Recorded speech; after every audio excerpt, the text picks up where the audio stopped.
Hi, folks. I'm coming to you again from my mobile office. I'm reading through the short answer essays, and I'm seeing that while a lot of people are understanding the concepts of structural violence and symbolic violence, some people are struggling to use the ideas precisely and are maybe having some confusion about that. I never posted a lecture about them, so I thought maybe better late than never, in case people are planning on using those ideas for their final papers. So I just wanted to spend a few minutes sort of describing the definition of structural violence and symbolic violence and talking about an example or two.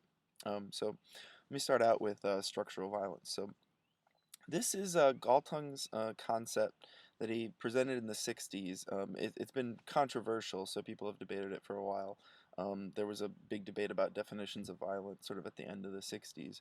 Um, it's useful for us because it's a way of describing the harms that result from social injustices as a form of violence. So it's designed as an expansion of the, what he calls the topology of violence, but basically the expansion of a notion of violence from the kind of typical directly intended form of violence. You hitting somebody else, you shooting somebody else, somebody trying to hurt somebody else in some way, cause some kind of bodily, somatic, psychological harm.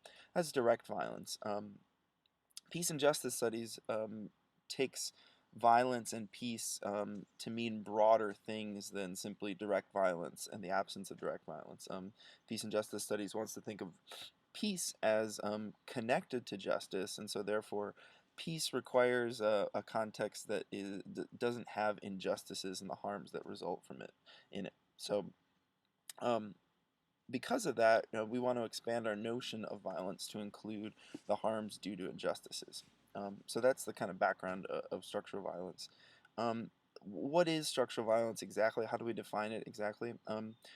I think the most useful way to think about structural violence is that it's an increased risks of being harmed in a particular way because of existing in a particular location in a social structure. Okay, that's a really abstract way to put it. Maybe that's not the best way.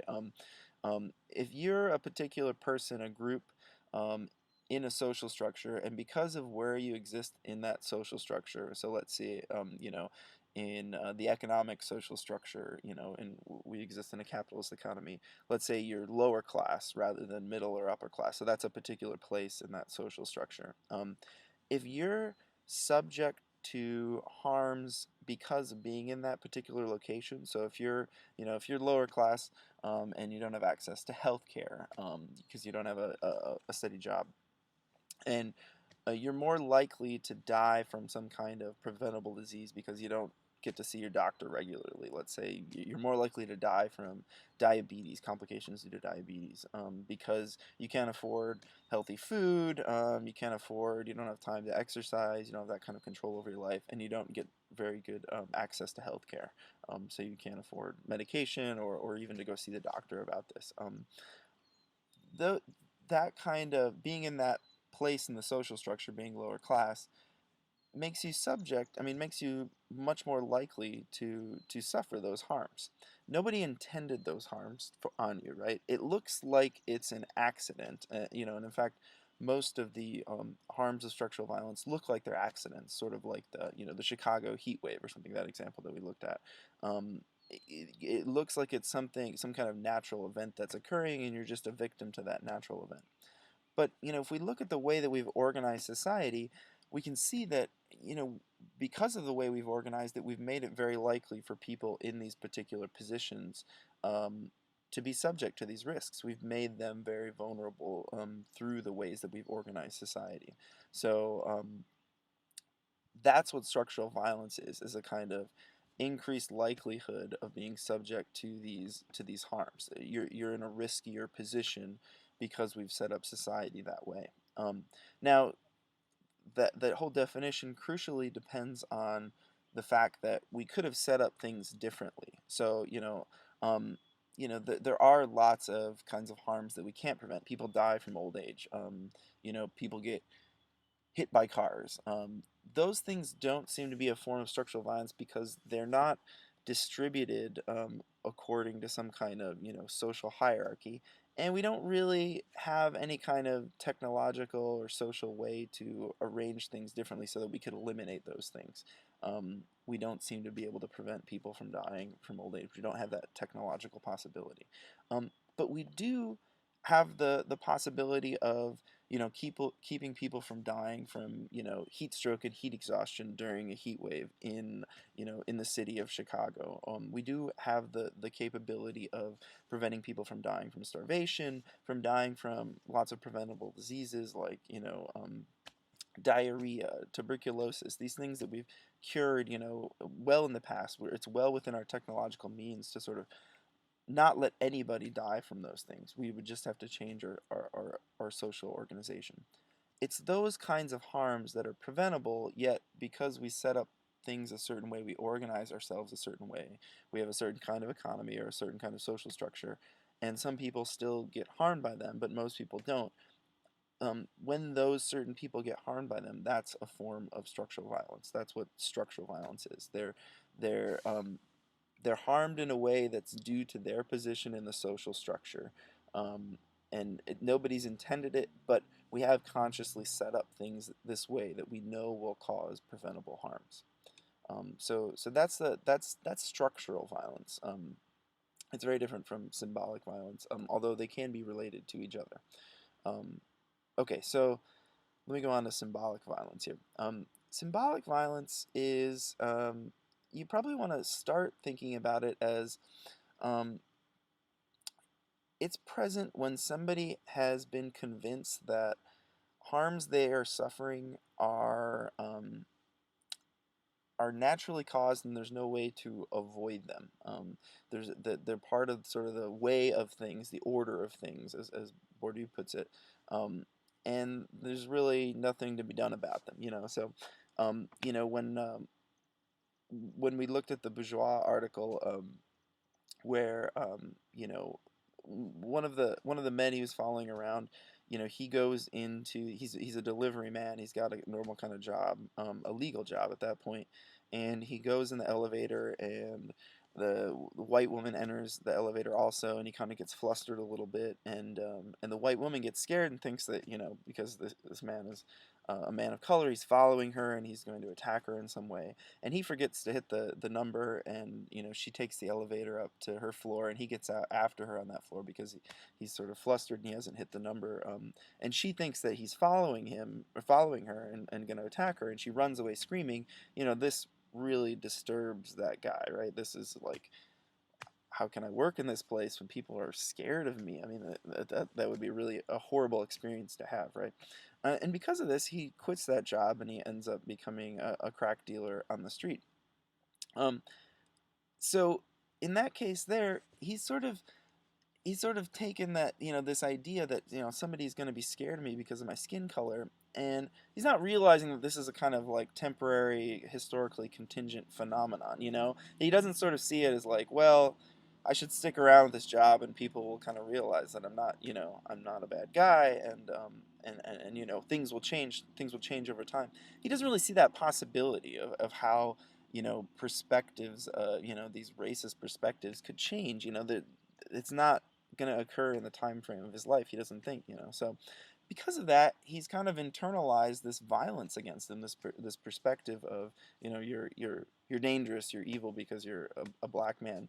And because of that, he decides, yes, everybody's going to have that perspective toward me always, and so I need to go figure out some other way to make a living, and so he kind of enters the illegal economy.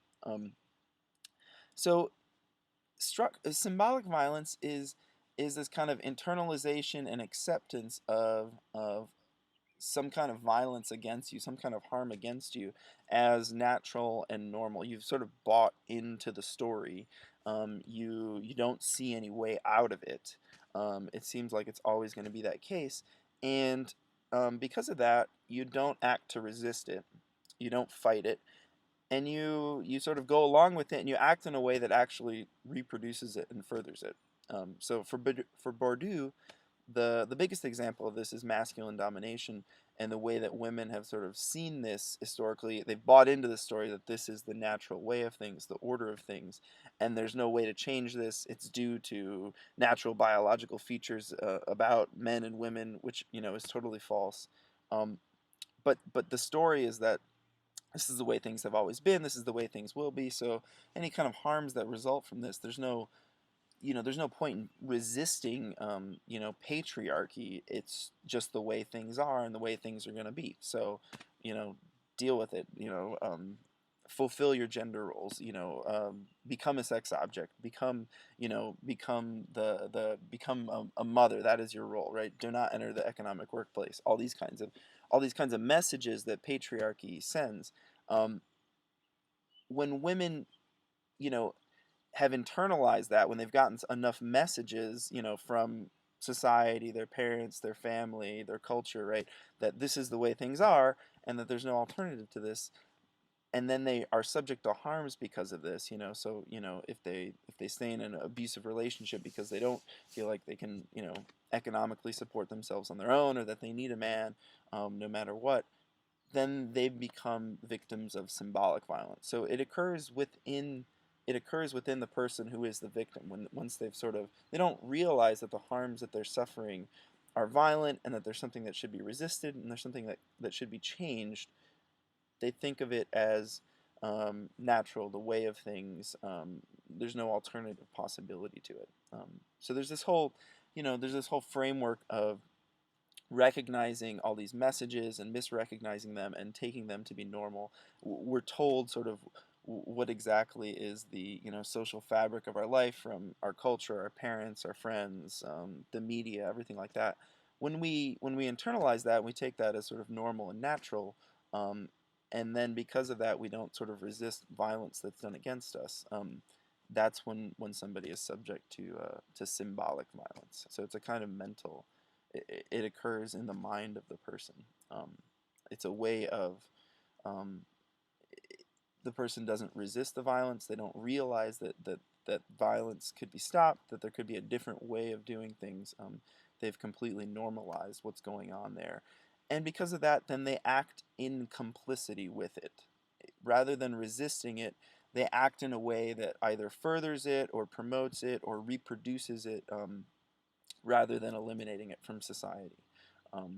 If you take it as a kind of normal, this is the normal thing that's going on, and don't resist it there, then if you accept it, then you're reproducing it. You're acting in complicity with it. That's the sort of last important part of symbolic violence. So hopefully that helps you out. It is a kind of complicated term. That the symbolic violence is a little bit more difficult to understand, I think, than structural violence. Structural violence, you want to think, is connected with injustice, harms due to injustices. Symbolic violence is a kind of mental acceptance of violence done against you, and then you acting sort of in complicity with it. You're not resisting it because you've taken the whole framework, in which this violence is occurring as, it's not violent, it's just the way things are. It's normal, it's natural. There isn't some other way that things could be. And so both of those are very problematic. But symbolic violence is a very powerful tool for analyzing all sorts of harms, and especially for getting out of this framework of blaming a victim for, there's a huge tendency, especially in our culture, to blame people for their victimhood. Why do they stay in that relationship? Why don't they just do something different? Why do they seem to have this mental block that prevents them from stopping this harm that they're suffering? And symbolic violence is a kind of a powerful analytical tool for explaining that this is actually part of the fabric of our culture. We're designed to sort of accept things the way they are. We see the order of things. They're messages about how people should act, who should be where, social hierarchies, and that's where this violence comes from. You can't really blame the victim for that. So it's a useful tool for analyzing that. It's a very interesting concept. So, anyways, I hope this helps out a little bit. Thanks.